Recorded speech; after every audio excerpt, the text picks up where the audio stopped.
We're gonna start this one off with a fun little question. What did Jack Harlow, Post Malone, Lil Nas X, and Fetty Wap all have in common? The answer, of course, is that they all came into the mainstream with a massive hit song, and they all managed to avoid becoming one-hit wonders by definition by dropping multiple other highly charting singles. But not everyone in hip-hop has managed to do that. And right now I'm going to be sharing a few of them with you, taking a look at what they did after their hit song and where they are now. Keep in mind that the way that I'm defining a one-hit wonder rapper here is a rapper who's had a song that charted in either the Hot 100 or the top 100 of the UK singles chart, but never had another song chart in that region again. And this is by no means a definitive list of hip-hop's one-hit wonders, it's just a few that I thought would be fun to talk about. So with that being said, let's get started, going from the earliest hit that I've included on here onwards. Now you know I rock rough and stuff with my Afro puffs. Rock on with your band, say. I rock rough and stuff with my Afro puffs. We're starting off with someone who honestly should have had a more prolific career. The Lady of Rage put out some great stuff. Some of you might not recognize the name, but she was actually featured on Dr. Dre's The Chronic album a couple of times, and was featured on Snoop Dogg's Doggy Style, where she actually had the opening verse on the album. And she went off on that song. Oh, what did you think I did never think I would be the one to make you blink out? I'm catchy like you got. Never will there ever be another like me. Speaking of that verse on Doggy Style, she said a line there that would be interpolated on the hook of, unfortunately, her only hit song to date, Afro Puffs. It was a soundtrack song for the movie Above the Rim, and funnily enough, she didn't even really like the song at first, or even want it to be put on the soundtrack, as she felt that the G-Funk sound of the track didn't really represent her more East Coast style, and she even said that she initially felt the track would ruin her career. As we know now, it ended up being her biggest one, but it's a crime that more hits didn't follow. I won't claim to have listened to everything that she's ever put out, but the select few tracks that I've heard from her 1997 album Necessary Roughness are incredibly solid. The reason why she didn't blow up after her great 1993 to 1994 run is probably because her debut album Eargasm was actually supposed to come out before Doggy Style, but was delayed frequently because her label at the time, Death Row, kept prioritizing its other artists over her. Eargasm was eventually scrapped entirely, and Necessary Roughness became her debut album almost 3 years too late to properly capitalize on her momentum. I think she clearly had the talent to be a big name, but it just seems like it was the business of the music industry that kinda screwed her out of that spot. Things are pretty quiet for her on the music front now, but she also does acting too, and made a recent appearance in the film Judas and the Black Messiah. Definitely give her music a listen and see what you think. New York to the heart, but got love for all. Line die in the fire where I learned the ball. The duo of Lord Tariq and Peter Gunz was pretty short-lived. They released their top 10 hit Deja Vu,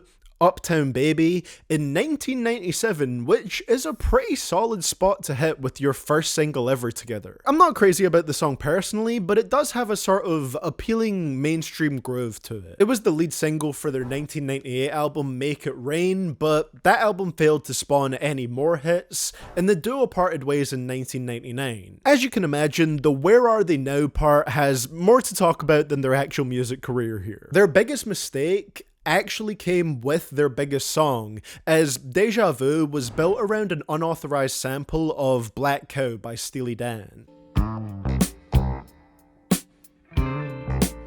Player haters can feel the flame from my heater. I never really liked to play a fool like that. Steely Dan legally cleared the sample, but only in return for, wait for it, $115,000 and 100% of the publishing rights to the song, making the members of Steely Dan the only officially credited writers of the song. Check the credits on Spotify. Lord Tariq and Peter Gunz are the performers, but they're not credited as writers. That is an oof. As a result of the financial burden, Peter Gunz ended up as a recurring cast member of Love and Hip Hop New York, and in the current day hosts an amazing sounding reality TV show called Cheaters.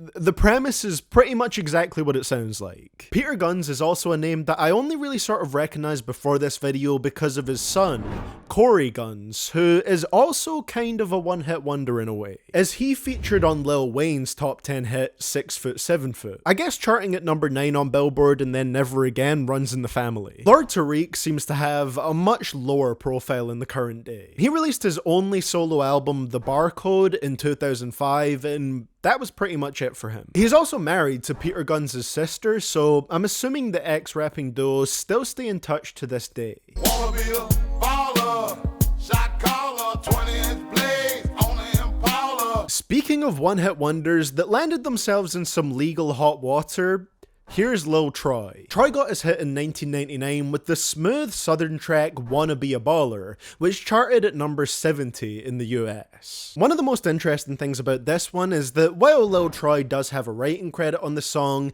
and it's on his album because he's the one that kinda put the pieces of the track together, he didn't perform any of the verses on it or produce it. From what I gather, he was more sort of like the DJ Khaled of his day on the album that this song comes from. However, after his first album's release, it was just a cascade of events that happened that knocked Lil Troy out of mainstream discussion. First of all, he was locked up for 18 months after his single and album took off on drug charges. But hey, it's no big deal. 18 months isn't a crazy amount of time, especially in the non-streaming era. He could just come back, drop his second album, and have a great comeback.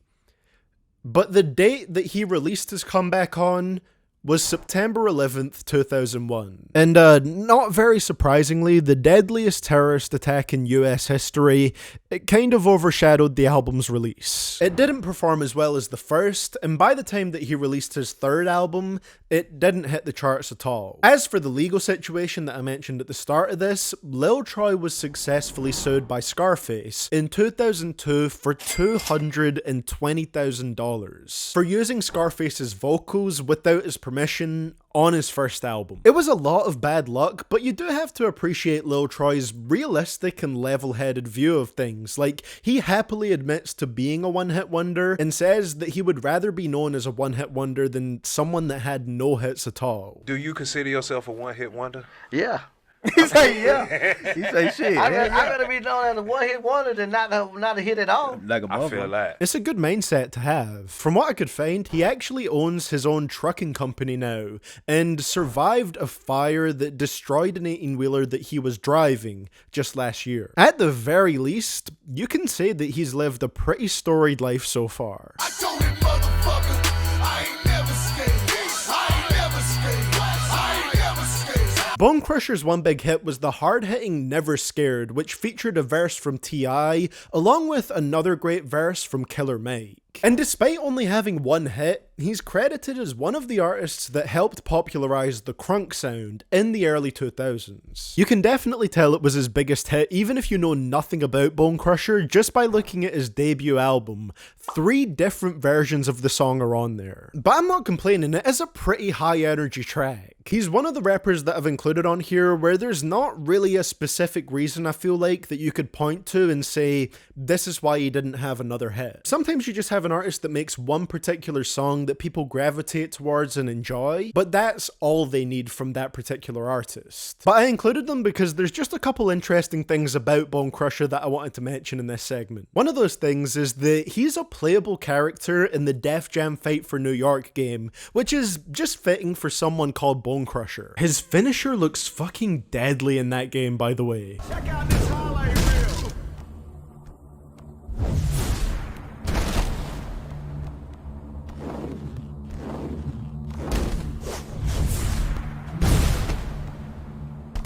I told y'all I wasn't never scared. And he made an appearance on the satirical Sacha Baron Cohen show, Who is America? Which is hilariously awkward to watch and intentionally so. So yeah, that's pretty much that. Bone Crusher just appears in some really random places and I wanted to bring it up. As for where Bone Crusher is now, he stepped away from making music to spend time with his family and kids.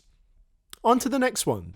I was in the 212. I'm the uptown A nigga. You know what's up or don't you? Word of who made ya? I'm a rude bitch nigga. Azealia Banks is known for everything except music at this point. You could make a whole video, a long one at that too, just focusing on her beefs alone. Let's start off with her hit 212 because that's a much quicker story. It was a very almost UK sounding song to me with the style that it went for, and the UK is indeed where it charted the highest, peaking at number 12 on the singles chart. And to be honest, the song is kind of a banger. Azealia Banks on this one song did the hip house sound better than a single track off of Drake's Honestly Nevermind. There's more variety and interesting stuff in it while the beat is still repetitive. You can make interesting hip house songs. Sorry, I almost let this video turn into another Drake rant. Clearly she is talented musically because 212 showed quite an impressive amount of vocal range from Azealia Banks. But the rest of her music just didn't really catch on like that. So let's get to the more notable part now. The limitless and usually one-sided beefs that this woman has had since entering the music industry. She has had some degree of beef or drama with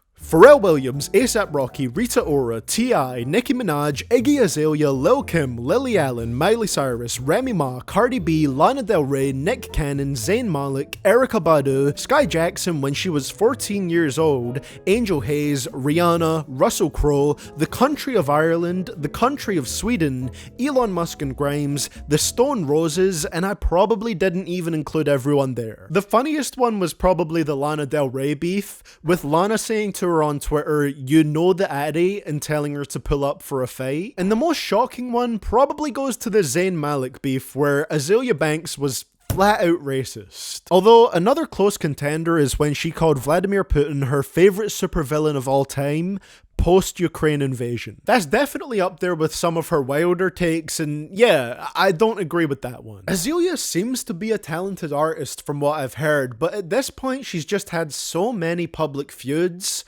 that it just drowns out the music. Now watch me whip, now watch me nay-nay, okay. Now watch me whip, whip. Watch me, nay-nay. I don't think anyone saw the path Silento's life went down coming after he dropped the pretty innocent sounding rap dance song Watch Me /whip/nay-nay. The song was an absolutely huge track for him, peaking at number 3 on Billboard and being largely responsible for the fact that to this day he still pulls in nearly 900k monthly listeners on Spotify alone, 7 years after that song's release. He seemingly tried to recreate its success by putting Watch Me Part 2 on his debut album in 2018, but that track gained nowhere near as much traction. Novelty rap songs about dances usually do end up creating one-hit wonder rappers like that. But how did Silento go from that very innocent sounding type of song that's probably played in school discos to releasing an album called Bars Behind Bars? Well, 2020 is where his legal troubles started, as in August of that year he was arrested and charged with inflicting physical injury on his girlfriend. He was released after being charged and then was arrested again the very next day for walking into a stranger's house with a hatchet looking for his girlfriend. For that, he was charged with 2 counts of assault with a deadly weapon. In October of 2020, he was arrested again and charged with speeding, but things got much worse in February of 2021, when Ricky Hawk, aka Silento, was charged in the fatal shooting of his cousin, Frederick Rooks. And that led to this almost surreal sounding statement from his publicist. "Please send my client Silento some positive vibration. Over the past several years, Ricky has been suffering immensely from a series of mental health illnesses. Ricky is a beautiful soul, and we hope that the same people who came up whipping and nay-naying with him continue to support him." Make what you want of the statement overall, but it is just bizarre to see the phrase whipping and nay-naying in a statement from a publicist that relates to a murder charge. And as far as we know, Silento is still in jail to this day. Now that would be a pretty dark one to end on, so I'm gonna throw in a little bonus segment to end the video off with.